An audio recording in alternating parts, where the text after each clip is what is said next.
Ati kutaa tokko haga 8 biyya Itoophiyaatti hin baranne odeeffannoo jedhuun argadhe. Kanaafu afaan Oromoo, Amaariffa, English, and Kiswahili afraan kana hin beeka. Kanaaf atillee miidhawwattoota keenya afaan arfaniyyuu nagaa nu gaafadhu. Afi salphaa akka filadhu meni yaalla. Kanaafi kana ይህ ጎሳ ቶክ ሾው ነው። ሁላችሁም መታችሁ የምታገኙበት ይህ ጎሳ ቶክ ሾው ነው። መኪና ቤት በነፃ የምታገኙበት ሾው ነው። እንግዲህ የትም አይገኝም በጎልደን ሚዲያ ሰርቪስ ብቻ። ያለ ነገሩ ያለ እንደው ሲንጀረጃ አየኝ ነገሩ ዳወቶታ ፊ ሆርዶፍቶታ ጎሳ ቶክ ሾው ሰገንታ ኬኛ ጉያ ሀራቲን ኬሱማ አፌሬ ፍኔር አንገ ጥሙረ ሰገንታ ኬኛት ኖርዶፋን አፌሬ ኬኛ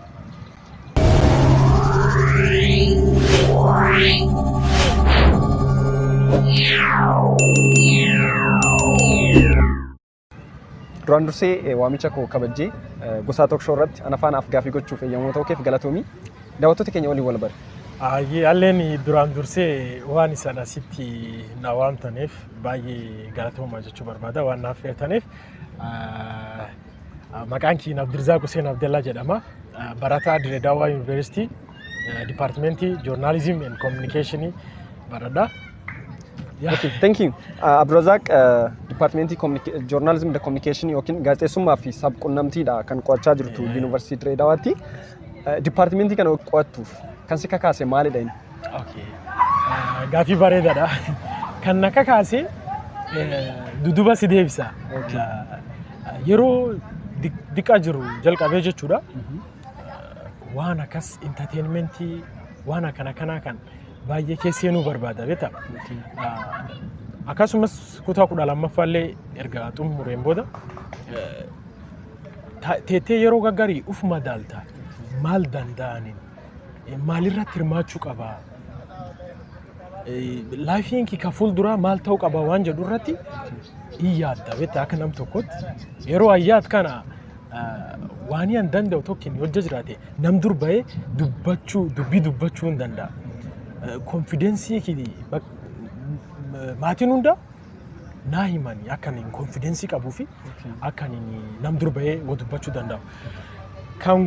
Kanaaf seenee jechuullee so kennaa kootii ani san irratti dandeettii nan qaba kan jedhurraa jechuudha.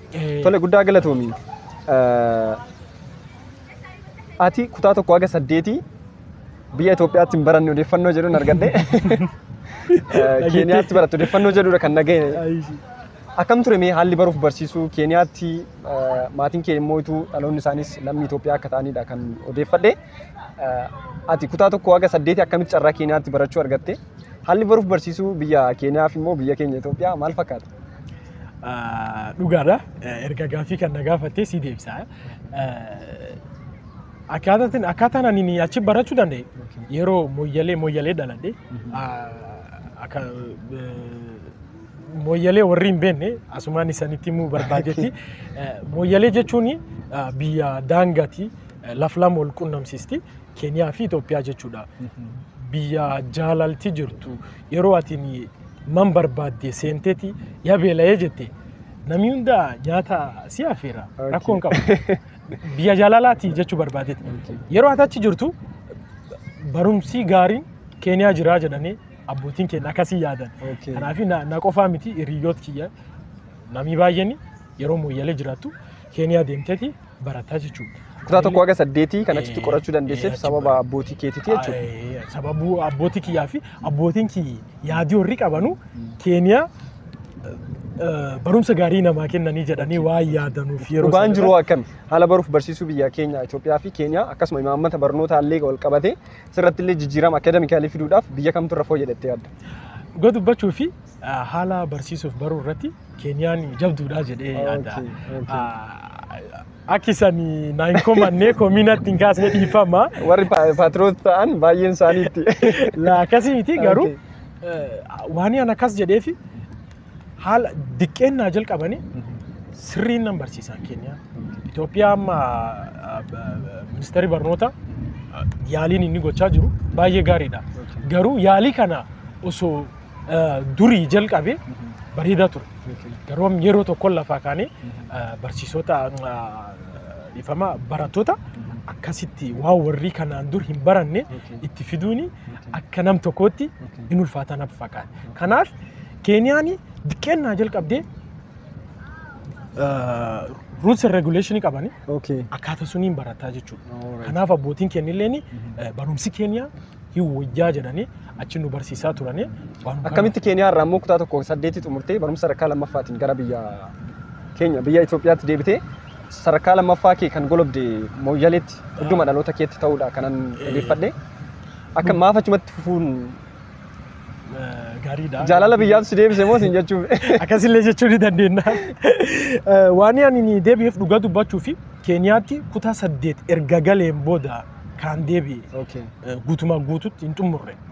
Kutaa 8 yeroo an Keeniyaa galu ijoolleen na wajjin baratan hiriyyoon kee Itoophiyaatti kutaa 8 eegalanii deemanii jiranii xiqqoo tokko. Kanaafuu an dhufeetiin Itoophiyaa ministirii jedha yeroo sun ministiriin ture.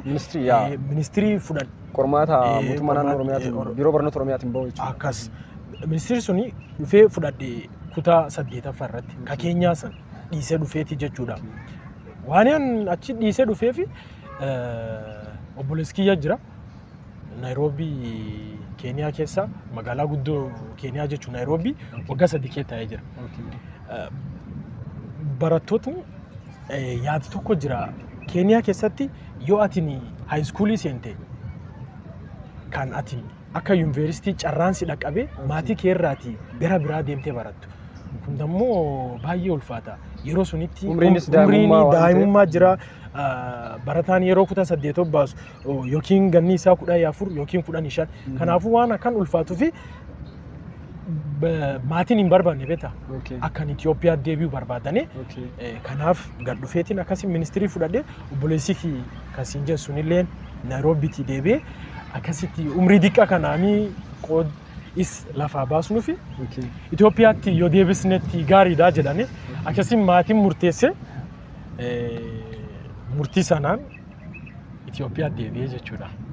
Daawwattoota hordoftoota keenya Afgaafiin gosa talk show har'a keessummaa keenya Abdurazaaq Huseen Abdallaa waliin taasisaa jirru akkuma tufeetti eessayyuu hin deemna hanga xumura qophii keenyaatti nu hordofaa.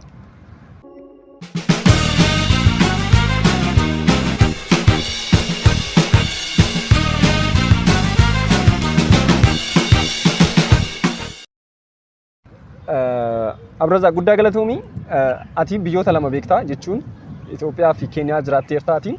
Amma immoo osoo carraa biyya tokko jiraachuu yookiin biyya tokko dhaquu addunyaa kanarraa biyyoota jiran keessaa osoo carraa akkasii argamte biyya kam filattaa maaliif? Biyyaan filadhu specific tochee tokko baasuun garuu tokko dirqama jalqaba osoo carraa argatte biyyoota addunyaa kana keessa jiran keessaa biyya kam filattaa?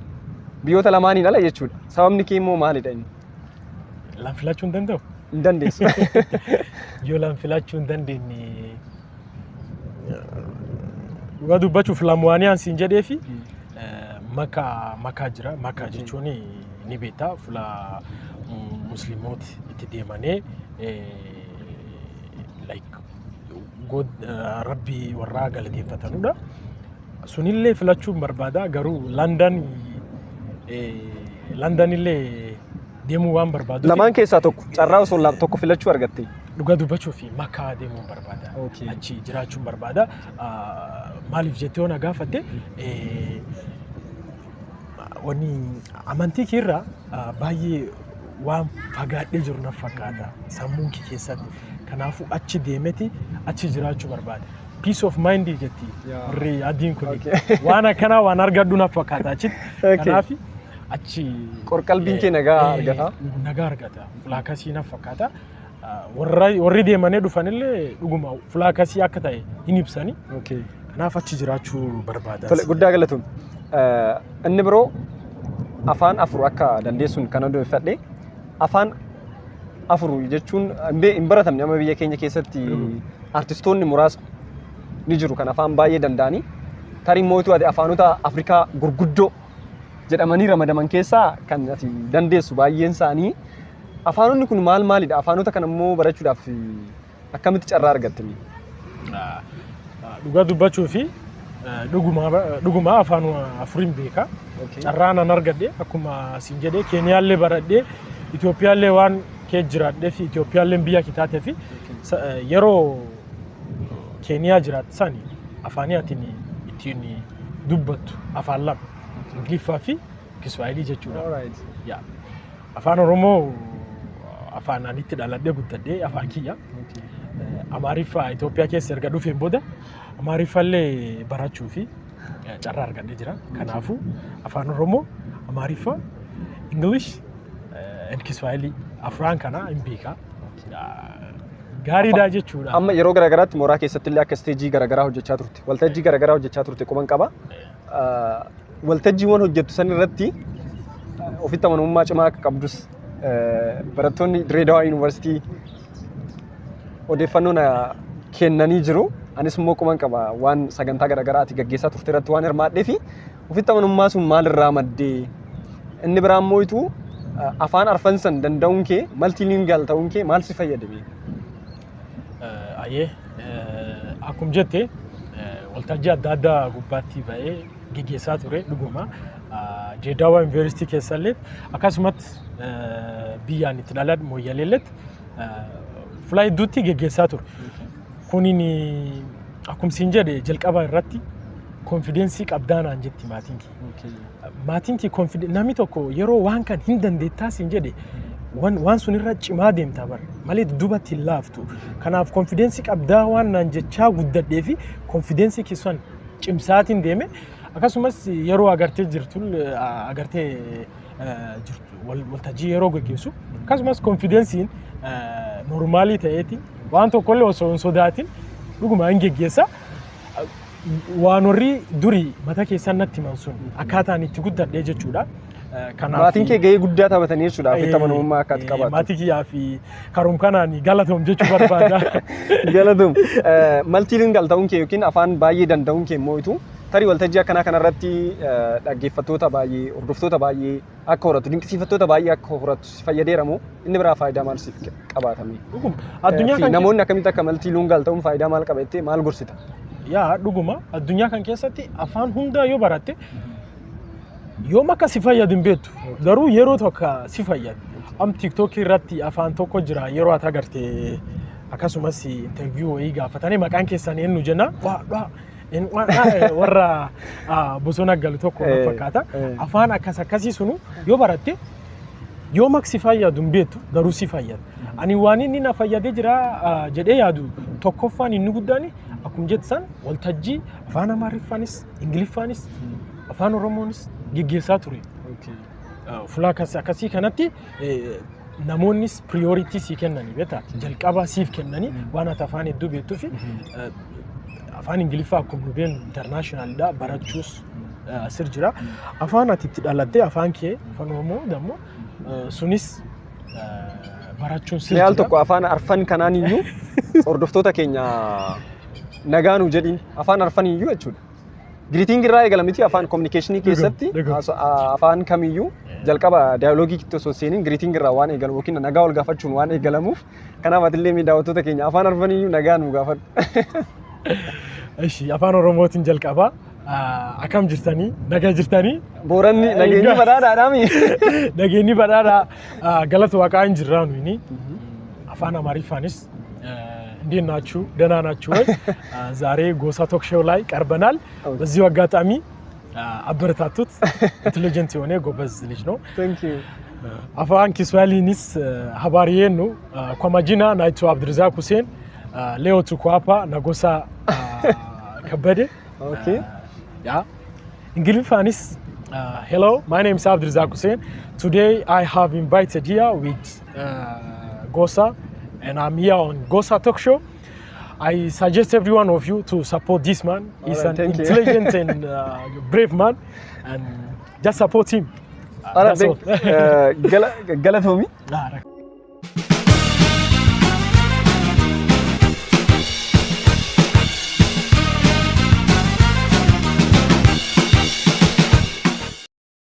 Namoonni akkamitti feel godhu jechuun miira akkamii sitti agarsiisu? Gaa afaan kanniin yeroo tokko waltajjii irratti dubbatu miira akkamii sitti agarsiisu? Dhuguma amma namoonni durdeebii akkamii siif laatu? Dhuguma namoonni tokko tokko kam yeroo an Kiswahilii injiran Dirreedawaa Yuunivarsiitii keessa namoonni tokko tokko injiran kan Kiswahilii beekanu yeroo an warra waliin haasa'u ati Itoophiyaawii miti ati Keeniyaa waan akkas akkasii kana baay'ee na mudataa jira. Garuu ani Itoophiyaawidha. Ani Itoophiyaan. Haala kanaan isanitti himuu barbaadetti lammii Itoophiyaati. Yaa ta'u tapha tokko jira dhumarratti taphni taphannu kun gaafii sadii gosa talk showdhaan kan siif qophaa'e gaafii sadan kana keessa anis gaafiin sadan kana maal akka ta'an nan beeka garuu kam akka filattu hin beeku sadan keessaa waraqaa lama kaasteet waraqaa lamaan kana keessa immoo anis naatti kennita anis hin dubbisa gaafii san deebisuun dirqama jechuudha. In deebisu taanaan immoo adabbii jira adabbii sun kan waliin ilaallu ta'a adabbii baay'ee ulfaataadha isarra cimuu danda'a adabbichi kanaaf waraqaa kana nan kaa'a waraqaa kana keessa carraan kee kan irra bu'e gaafii lama ni kaasta lamaan sanaan dubbisee deebii isa sirrii nuuf laattaa jechuudha. Ayye ni alla ayye.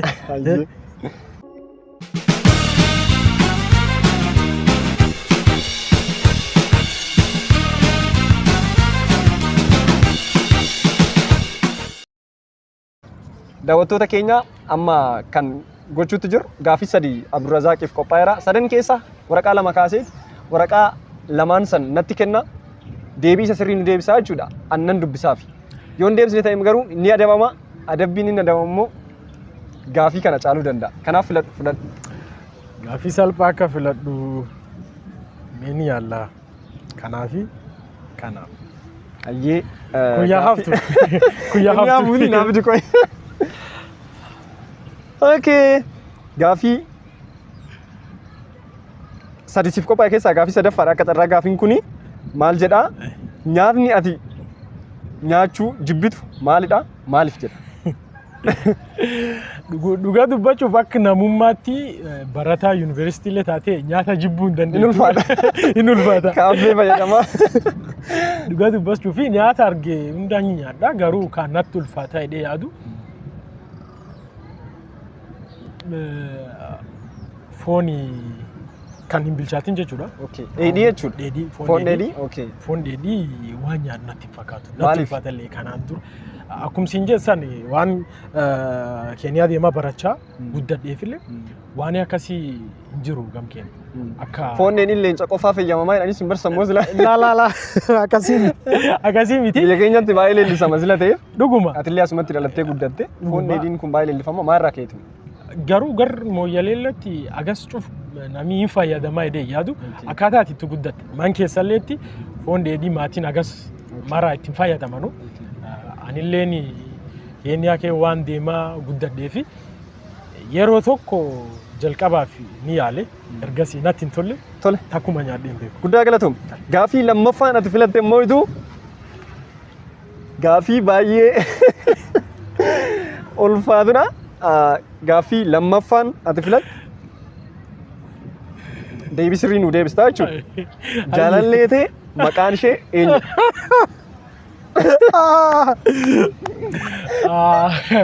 Gaafii sirrii deebii sirrii nu deebista. Baay'ee nama hedduutti gaafii kan na gaafata. Okay. Mooraa Dirreedawaa Yuunivarsiitii keessa jechuudha. Gaaficha irra deebi'u jaalallee ta'e maqaan eenyudha? Kun nama baay'ee na gaafata. Garuu jaalallee hin qabu. Daawwattoota keenya ilaalaa jaalallee hin qabu. Jaalallee hin qabu. Sobuun hin danda'amu baay'ee. Ni beektaati. Qofaa taasifna naafsi. Hin qabu jaalallee hin qabu. Jaalallee. Nussoomne miti? Nussoomne. Ayyee guddaa galatoom. Isa dhumaa kan ta'u sagantaa gosaa talk show kan nama hundaaf dhiyaatudha gaafin akkasii kuni. Inni biroo immoo itu isa dhumaati akkeessuu hin dandeessaa baay'ee. Akkeessuu nama akkeessuu jechuudha.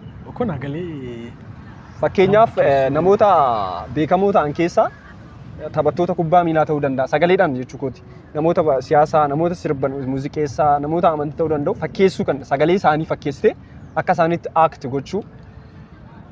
Akka isaanitti act gochuu hin danda'u. Hin dandeessus ta'ee dandeessa ta'ee garuu qabiyyee sagantaa keenyaa waan ta'eef nama tokko nama barbaadde nuuf akkeessitaa jechuudha. Itoophiyaa keessatti bakka barbaadde rakkoon qabu. Itoophiyaa keessatti maqaa isaa nuuf hin himtu amma. Dura akkeessitee kaatee maqaa isaa dhumarra nuuf himtu. Kanaafuu akkeessu jalqaba. Jalqabe.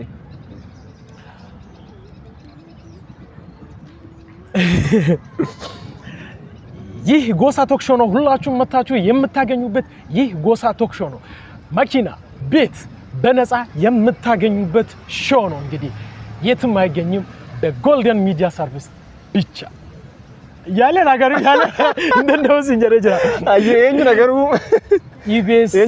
ኢቢኤስ ረቲ ቤተሰብ ጨዋታ ነፃነት ወርቅነህ ባይዜ ፊዚካሊ ሌቨል ፈጋዱ baay'ee dinqisiifadha kanaaf akkaataan inni itti dubbatu baay'ee waan dasna jedhuu fi kanaaf yaalee jira garuu sorry Natsaannet Abdurrazaaq afgaafin guyyaa har'aa waliin qabanne kana fakkaata tariitii wanti hafe yoo jiraati wanti ati jechuu barbaadu carraa isa dhumaa siif laata wanti aan jechuu barbaadu baay'ee illee jiru garuu tokko lama isaanii jedha duraan dursee waan naaf feerteef baay'ee galatooma akkasumas isaaniin jedhee jira Burbakan akisan support gootan akisan qarqartan isaanitti himuu barbaada waan argee fi fuul duraati fuula guddaa akinni dhaqqabu abdii kiyya abdiina kii qofa osoo hin taatiin ka namoota baay'ee akka ta'e ni yaada akkasumas maatii kiyya baay'een galateeffachuu barbaada sitti himee jira hangaaf confidence warri naa kennaniin kan anas ga'e